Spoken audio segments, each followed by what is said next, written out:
Desde que eu entendo por gente, sempre me intrigava a ideia das promessas de Deus. A Bíblia, venerada por milhões, está repleta de passagens que falam de esperança, vitórias e uma proteção quase inabalável para a fidelidade. Mas serão que essas promessas são algo tangíveis, cumpridas de forma literal na vida de quem acredita? Ou seriam apenas metáforas espirituais específicas para confortar e encorajar em momentos de prova? Neste artigo, quero compartilhar uma análise sobre essa questão sob uma perspectiva ateísta, explorando essas promessas que realmente se concretizam ou se são apenas construções literárias e simbólicas que cumprem uma função mais psicológica do que divina. O contexto bíblico das promessas divinas. Quando me debruço sobre as promessas de Deus presentes na Bíblia, vejo uma narrativa que atravessa séculos, começando com os relatos do Antigo Testamento. Abraão, por exemplo, é uma figura central que recebe a promessa de uma descendência tão numerosa quanto as estrelas do céu.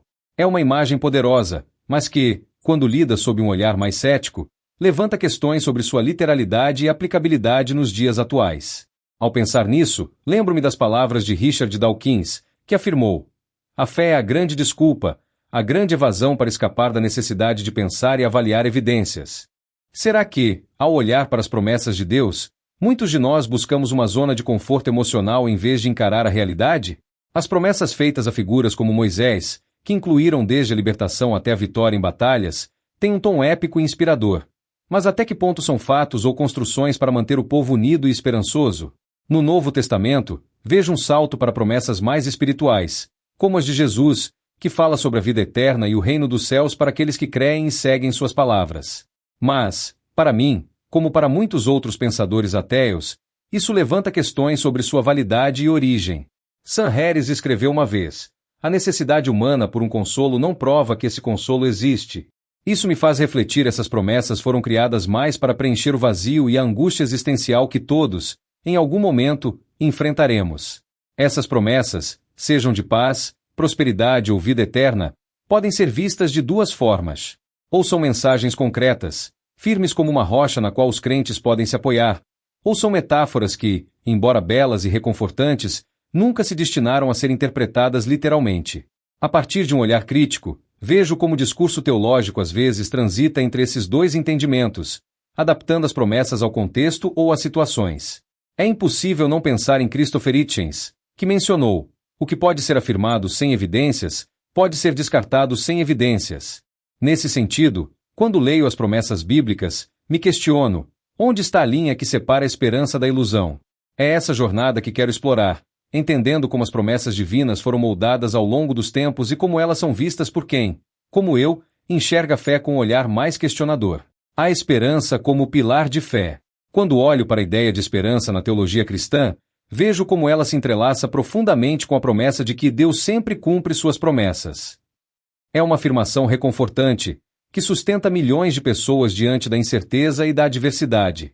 No entanto, não posso deixar de pensar que Friedrich Nietzsche disse uma vez: "A fé não move montanhas, mas a fé coloca montanhas onde não existem." Essa frase ecoa em minha mente quando considero como a esperança divina é usada como um suporte para manter as pessoas em uma postura de espera, às vezes indefinida, por algo melhor. A promessa de que Deus proverá e protegerá é uma âncora para muitos. O que me intriga é como essa promessa se sustenta em face das inúmeras vezes em que a realidade parece desmenti-la. Situações de sofrimento extremo, como guerras, desastres naturais e doenças, colocam em xeque a ideia de uma divindade que intervém para proteger e amparar seus seguidores. É aqui que lembro das reflexões de Bertrand Russell, que declarou: "Devemos enfrentar o fato de que a verdade é frequentemente perturbada e não um consolo. A esperança divina, por mais poderosa que seja, muitas vezes parece uma ferramenta para adiar essa constatação." Penso também em como o mecanismo de fé opera. É preciso uma confiança cega de que, mesmo quando não vemos resultados, há algo maior no jogo. É essa confiança que permite que as pessoas vejam respostas onde, para mim, existem apenas a coincidência ou a força dos acontecimentos naturais. Carl Sagan, com sua célebre frase, "A ausência de evidência não é evidência de ausência", reforça a ideia de que acreditar sem provas é um risco intelectual que muitos desejam correr em nome do conforto emocional. Essa esperança, que move montanhas e faz com que milhões sigam adiante, me faz questionar: qual é o preço de viver uma vida fundamentada em promessas que, por vezes, não se concretizam? Quando penso em momentos em que as promessas de proteção e exceções falharam, lembro de relatos de pessoas que enfrentaram tragédias inomináveis, e ainda assim, justificaram a ausência de intervenção divina como um mistério de Deus. Para mim, isso é como um mecanismo de defesa, uma forma de preservar a fé diante da dura realidade de que as promessas podem ser apenas um ideal, uma projeção de desejo humano. Afinal, como mencionado Sam Harris, a fé é a permissão que as pessoas deem a si mesmas para acreditar sem evidências. E é nessa permissão que a esperança se transforma não em um pilar de fé baseado em resultados, mas em um consolo subjetivo, uma narrativa que ajuda a suportar a imprevisibilidade da vida. Promessas cumpridas ou coincidências? Quando começar a examinar as chamadas promessas cumpridas nas Escrituras, não consigo evitar uma dose de ceticismo. As profecias bíblicas, muitas vezes interpretadas como sinais de cumprimento divino, sempre me pareceram vagas ou reinterpretadas após o fato. Um exemplo clássico é o que os crentes chamam de profecias messiânicas que, concluídas, se concretizaram com a vinda de Jesus. Mas será que isso não seria apenas uma questão de adaptar narrativas para se encaixarem nas expectativas? A reflexão de Christopher Hitchens: a religião é, nos seus melhores momentos, o desejo de que as coisas sejam verdadeiras, surge como um lembrete constante quando penso sobre essas questões. A mente humana tem uma capacidade incrível de encontrar padrões, mesmo onde eles não existem. Esse fenômeno, conhecido como viés de confirmação, faz com que as pessoas se concentrem em evidências que reforçam suas crenças e ignoram aquilo que as contradiz. Quando olho para as chamadas promessas divinas que se cumpriram, vejo como muitas delas foram reinterpretadas para se ajustarem aos acontecimentos históricos ou pessoais. É uma prática comum buscar um significado maior para acontecimentos aleatórios e obter isso à mão divina. Essa tendência, como Carl Sagan sugeriu em Um Mundo Assombrado pelos Demônios, é uma combinação perigosa de desejo e imaginação. Muitas vezes, as promessas que se cumprem são generalizações que podem ser moldadas para encaixar-se em qualquer resultado. Por exemplo, a promessa de que Deus provará pode ser interpretada como um sucesso tanto em tempos de abundância quanto em situações em que uma solução descoberta aparece. Mas quando essas promessas falham, a justificativa é sempre de que os planos de Deus são misteriosos e inalcançáveis. Isso me leva a pensar nas palavras de Bertrand Russell: é indesejável acreditar em uma proposição quando não há base para supor que ela é verdadeira. Para mim, as supostas promessas cumpridas muitas vezes soam como uma construção narrativa criada para manter a fé intacta. E, em alguns casos, as encomendas são apenas isso: encomendas. A história está repleta de exemplos de crenças que alegam ver a mão de Deus em eventos específicos, mas que, sob uma análise mais fria e racional, podem ser explicadas como frutos do acaso ou da própria intervenção humana. Isso não diminui o significado pessoal de que essas experiências podem ter para os fiéis, mas reforça, em minha visão, a ideia de que é preciso mais do que uma experiência subjetiva para sustentar uma verdade universal. Lembro-me de quando Sam Harris afirmou: a fé é o apego a uma opinião sem justificativa. Essa reflexão ressoa profundamente comigo quando vejo promessas que, para muitos, são provas incontestáveis da intervenção divina, mas que, para mim, são exemplos de como a mente humana é capaz de adaptar narrativas para manter uma estrutura de crença intacta. Metáforas espirituais e seu impacto psicológico. Ao explorar a ideia das promessas de Deus como metáforas espirituais, vejo um terreno interessante e menos literal, onde os ensinamentos religiosos servem mais como ferramentas de apoio emocional e psicológico do que como garantias concretas. Muitas vezes, me questiono se a força dessas promessas é menos em seu cumprimento real e mais em como elas moldam a mentalidade e a resiliência dos crentes. Lembro-me do que Daniel Dennett escreveu: as pessoas acreditam em Deus porque querem acreditar em Deus. É um desejo, não uma evidência. Quando analisamos essas promessas que funcionam no cotidiano das pessoas, vemos que são uma forma de projetar esperança em tempos de dificuldade. Promessas como Deus está no controle ou Ele tem um plano trazem conforto e ajudam a suportar incertezas. É um mecanismo psicológico que permite que as pessoas encontrem um sentido maior em eventos aleatórios e, assim, mantenham a serenidade e a determinação. O impacto disso na saúde mental é inegável. A fé pode proporcionar um alívio do estresse e uma sensação de propósito. Mas, para mim, isso levanta uma questão central. Até que ponto essa esperança metafórica é benéfica se, em sua essência, não há uma garantia de que ela se concretizará? Penso nas palavras de Sigmund Freud, que considerava a religião uma ilusão, uma expressão dos desejos mais profundos da humanidade. Para ele, as promessas de Deus funcionam como um consolo infantil, uma tentativa de se proteger da realidade implacável. Esse pensamento ressoa comigo quando vejo como muitas pessoas, ao se depararem com a dor e a perda, encontram a ideia de um plano divino, um consolo que a razão pura apenas oferece. A metáfora espiritual, então, serve como um colchão emocional. As pessoas nunca veem a realização concreta das promessas, mas, embora possam acreditar que elas têm um significado mais profundo, a vida se torna mais suportável. Para mim, isso levanta um dilema. Será que devemos promover essas metáforas pelo seu valor emocional, mesmo reconhecendo que, em um nível racional, podem ser ilusórias? Como Bertrand Russell comentou, não é o que o homem acredita que o sustenta, mas a crença em si. Essa visão me faz questionar.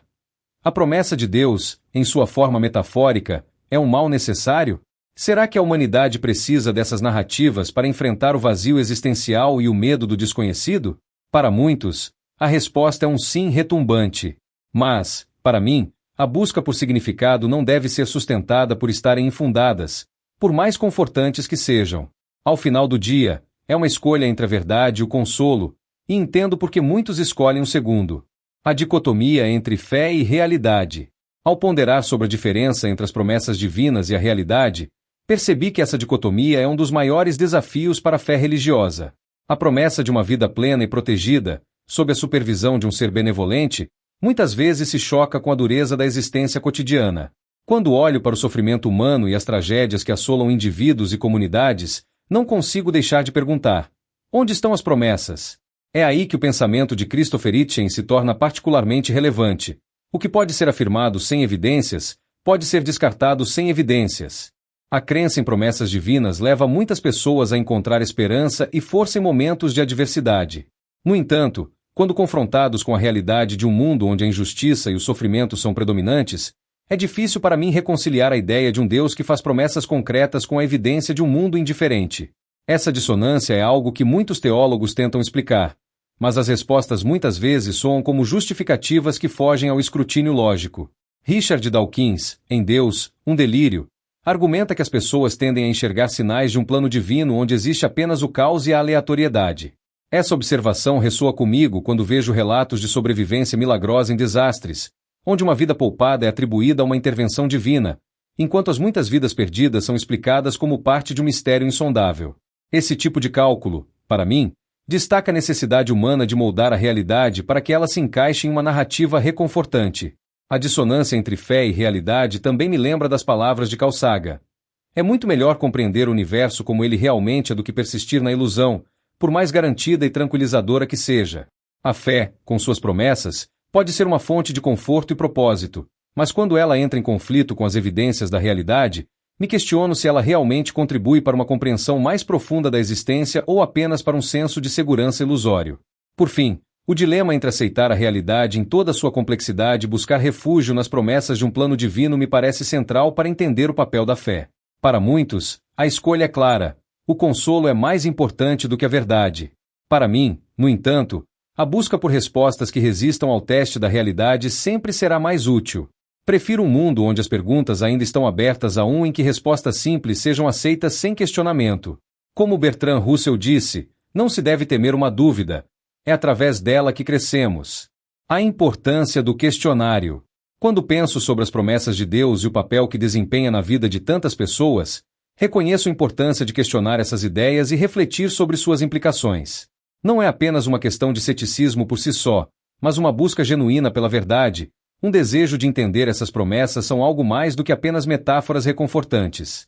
Para mim, o questionamento é um sinal de respeito à complexidade da vida e à capacidade humana de raciocinar. Lembro-me das palavras de Voltaire: aqueles que podem fazer você acreditar em absurdos podem fazê-lo cometer atrocidades. Embora o contexto original fosse diferente, a essência de sua advertência ressoa quando penso na cega de promessas divinas.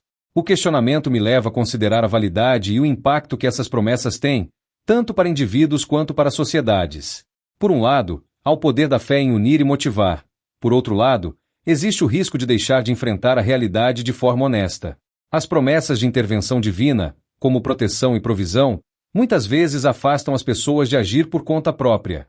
Isso me faz lembrar de Sam Harris, que destacou como a fé pode ser um obstáculo para o progresso humano quando se torna uma desculpa para a inação. A fé é a desculpa que damos a nós mesmos para acreditar em coisas que não temos evidência. Veja como a ideia de questionar é muitas vezes mal interpretada como uma forma de ataque ou falta de respeito.